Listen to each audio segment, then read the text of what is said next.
Praise the lord, god's morning again. एक और सुबह प्रभु ने दी है जिसका धन्यवाद कीजिए। ये प्रभु की सुबह है। आज हम पढ़ेंगे यहोशू की पुस्तक का पहला अध्याय। कल हमने इंट्रोडक्शन देखा था इस बुक का, और इस बुक में टोटल 24 चैप्टर्स हैं, और 24 चैप्टर में हम यहोशू के बारे में, यहोशू की सेवा और यहोशू की अगुवाई जो परमेश्वर ने दी है। परमेश्वर ने यहोशू को बुलाया और यहोशू को रखा और यहोशू को जिम्मेदारी दी, पर इजरायली उसका नेतृत्व स्वीकार करते हैं कि नहीं करते, इसके बारे में हम इस पुस्तक में पढ़ेंगे और किस रीति से चलते हैं, क्या क्या काम होते हैं, क्या क्या बातें होती हैं। तो शुरुआत पहले अध्याय से करेंगे। पहले अध्याय के पहले वचन से लिखा है यहाँ पर, यहोशू को परमेश्वर की जो आज्ञा है। पहले अध्याय पहले वचन। यहोवा के दास मूसा की मृत्यु के बाद यहोवा ने उसके सेवक यहोशू से, जो नून का पुत्र था, कहा, मेरा दास मूसा मर गया है, इसलिए अब तू उठ, कमर बांध और इस सारी प्रजा समेत यरदन पार होकर उस देश को जा जिसे मैं उनको अर्थात इजराइलियों को देता हूँ, उस वचन के अनुसार जो मैंने मूसा से कहा था, अर्थात जिस जिस स्थान पर तुम पाँव धरोगे वह सब मैं तुम्हें दे देता हूँ। परमेश्वर अपने वचन की पालना करता है, उसे मालूम है उसका वचन क्या है। And when we pray to him, जब हम उससे बात करते हैं, प्रार्थना करते हैं, मैं प्रार्थना शब्द का इस्तेमाल के साथ साथ कहना चाहता हूँ कि जब मैं ये कहता हूँ कि परमेश्वर से बैठ के बात करो, तो शायद ये आसान लगता है। लोगों को प्रार्थना करना मतलब बड़ा काम है, आप ये तो बैठना पड़ेगा, एक समय निकालना पड़ेगा। बात करने के लिए आप चलते फिरते, घूमते बैठते, उठते बैठते आदत तो बनाइए, फिर आप बैठकर भी बात करना, प्रार्थना करना शुरू कर पाएंगे। कई बार लोग आदत ही नहीं बनाते, उठना बैठना सब बातें में, लेकिन उसके लिए मुश्किल है। लेकिन अगर आप करोगे तभी तो कुछ पाओगे। इसके आगे देखिए, जब परमेश्वर ने बोला मैं उन्हें देता हूँ, मैं अपनी वाचा के अनुसार जैसा मैंने कहा था, चौथे पद से, जंगल और उस लबालोन से लेकर परात महानद तक और सूर्यास्त की ओर महासमुद्र तक हित्तियों का सारा देश तुम्हारा भाग ठहरेगा। तेरे जीवन भर कोई तेरे सामने ठहर न सकेगा। जैसे मैं मूसा के संग रहा वैसे ही तेरे संग भी रहूंगा। न तो मैं तुझे धोखा दूंगा और न तुझको छोड़ूंगा। इसलिए हिया बांधकर दृढ़ हो जा, क्योंकि जिस देश के देने की शपथ मैंने इन लोगों के पूर्वजों से खाई थी, उसका अधिकारी तू इन्हें करेगा। इतना हो कि तू हिया बांधकर और बहुत दृढ़ होकर जो व्यवस्था मेरे दास मूसा ने तुझे दी है, उन सब के अनुसार करने में चौकसी करना, और उससे न तो दाहिने मुड़ना और न बाएं। तब जहाँ जहाँ तू जाएगा वहाँ वहाँ तेरा काम सफल होगा। व्यवस्था की पुस्तक तेरे चित्त से कभी उतरने ना पाए, इसी में दिन रात ध्यान दिए रहना, इसलिए कि जो कुछ उसमें लिखा है उसके अनुसार करने की तू चौकसी करे, क्योंकि ऐसा ही करने से तेरे सब काम सफल होंगे और तू प्रभावशाली होगा। क्या मैंने तुझे आज्ञा नहीं दी? हिया बांध कर दृढ़ हो जा और भय न खा और तेरा मन कच्चा ना हो, क्योंकि जहाँ जहाँ तू जाएगा वहाँ वहाँ तेरा परमेश्वर यहोवा तेरे संग रहेगा। ये जो पैराग्राफ है, खासतौर से जहाँ जहाँ तू जाएगा वहाँ वहाँ तेरा परमेश्वर यहोवा तेरे संग रहेगा, ये बहुत सारे गीतों का जो है शुरुआत बना, प्रेरणा बना। परमेश्वर हमारे साथ है, मनुष्य को और क्या चाहिए। We actually always seek help. हम इस बात से कभी घबराते ना, इस बात को अंगीकार करते हैं कि हम कमज़ोर हैं। We need help. याद है, यहोवा अपने लोगों को ना किसी भी तरह से विजय दिला सकता है। आप कहते हैं कि बड़ा योद्धा जो है वो डरता नहीं है। कैसे नहीं डरता? अगर उसके पास उसके हथियार ना हो तो क्या होगा?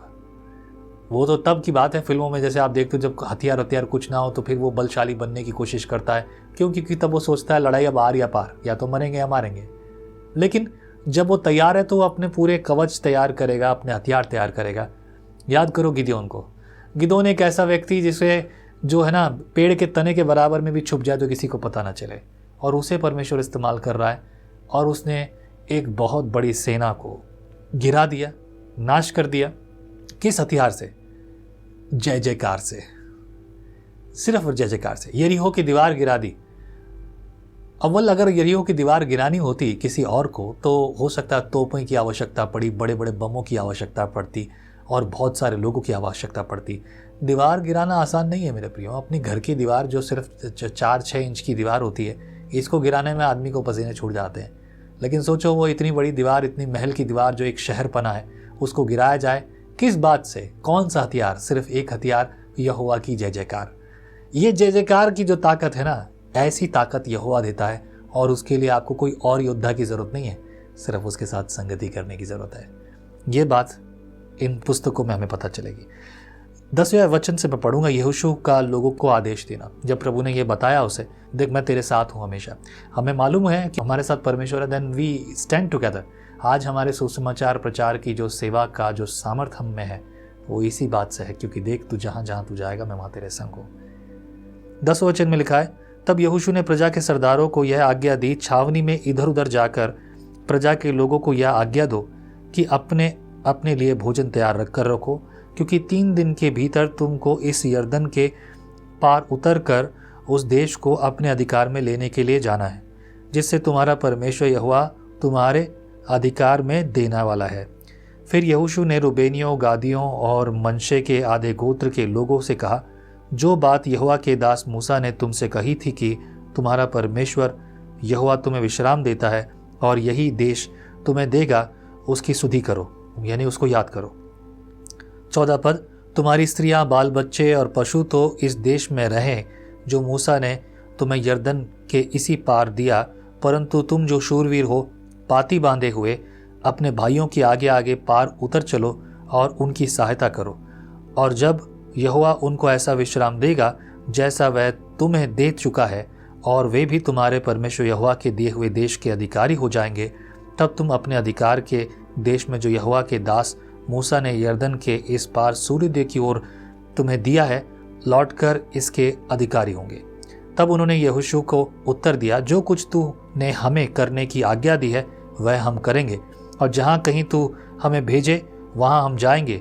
जैसे हम सब बातों में मूसा को मानते थे वैसे ही तेरी भी माना करेंगे। इतना हो कि तेरा परमेश्वर यहोवा जैसा मूसा के संग रहता था वैसा तेरे संग भी रहे।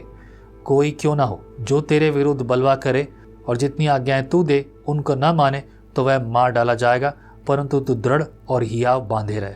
बहुत खूबसूरत बात है। चलो कभी कभी तो देर आए दुरुस्त आए। इजराइलियों ने बड़ी अच्छी बात की है। ये बात आपके लिए और मेरे लिए लागू होती है। इतना रहे और इतना हो, जैसे कि यहोवा ने कहा इतना हो, ये याद रखना, ध्यान रखना, इस बात पर ध्यान रखना। थोड़ी सी भाषा शैली बदल रही है ना। अगर मूसा होता तो कुछ और बात बोलता, लेकिन यहाँ पर कुछ और बात है। तो क्या लिखा कि इतना हो, क्या हो इतना? 17 पद में, जैसे कि हम सब बातों में मूसा को मानते थे वैसे ही तेरी भी माना करेंगे, पर इतना हो कि तेरा परमेश्वर यहोवा जैसे मूसा के संग रहता था वैसे ही तेरे संग भी रहे। मतलब ये समझ लो कि यहाँ पर यहोशू को ये एक तरह से चेतावनी भी समझो, और यहोशू को नसीहत समझो, यहोशू को सलाह समझो, और यहोशू को जो है एक प्रेरणा भी समझिए। आपको जो चाहे समझना है समझिए, ताकि ये याद रखें कि इतना हो कि यहोवा तेरा परमेश्वर जैसा पुरखों के साथ बना रहा, जैसे इजराइलियों के साथ बना रहा, वैसा तेरे साथ भी बना रहे। ऐसी प्रेरणा और ऐसी बातें एक दूसरे को कहिए। हम कहते हैं shalom, hallelujah, praise the lord, god's morning, ये या वो, हम ये सब का इस्तेमाल करते हैं ना। ये भी कहिए इतना हो कि तेरा यहोवा तेरा परमेश्वर तेरे साथ बना रहे। ऐसी प्रेरणा भी दीजिए। ऐसे शब्दों से आप दूसरों को प्रेरित कर रहे होंगे। आज से बोलना शुरू कीजिए, इतना हो कि यहोवा तेरे साथ हो। आमीन। प्रभु आशीष करे। Be blessed. प्रभु की संगति करते जाइए। विजनरी मिनिस्ट्रीज, विजनरी सेवकाई सुसमाचार की सेवा के लिए समर्पित है। मुझे भी आपकी सहायता चाहिए। इतना हो कि आप प्रार्थनाओं में, अपने ऑफरिंग्स में हमें मदद करें, ताकि हम सुसमाचार की सेवा में बढ़कर काम करें। आगे के कुछ प्रोग्राम जिनके लिए मैं पिछले कई महीनों से प्रार्थनाएं और मेहनत कर रहा हूं, उनके लिए मैं रोज़ मेहनत कर रहा हूं। मैं कुछ ऐसी मशीनों के लिए अभी भी मेहनत कर रहा हूं जिन मशीनों की मुझे आवश्यकता है। कुछ मशीनें इकट्ठी हुई हैं, कुछ लोगों ने अपने हाथ बढ़ाकर जो दिया है उनसे कुछ मशीनें आई हैं। अभी भी कुछ मशीनों की आवश्यकता है। जितनी जो आवश्यकता है प्रभु पूरा करे। यदि आपके मन में बोझ है, आप नीचे लिखे नंबर्स पर ऑफरिंग भेज सकते हैं। छोटी बड़ी डज नॉट मैटर, लेकिन ये पैसा जो होगा ये सेवा के लिए, वो चीज़ों को खरीदने में मदद करेगा जिससे सुसमाचार प्रचार हो। आमीन। हालेलुया। Be blessed. प्रभु आपको और आपके घराने को बहुत आशीष करे। जय मसीह की। अपने घर को परमेश्वर का घर बनाओ। सच में यह आसान है। परमेश्वर के पास आओ उसकी उपस्थिति में, और वह आपके पास आएगा। हाँ, और आपको क्या चाहिए? अपने सारे पापों और दर्द को उसके पास लाओ।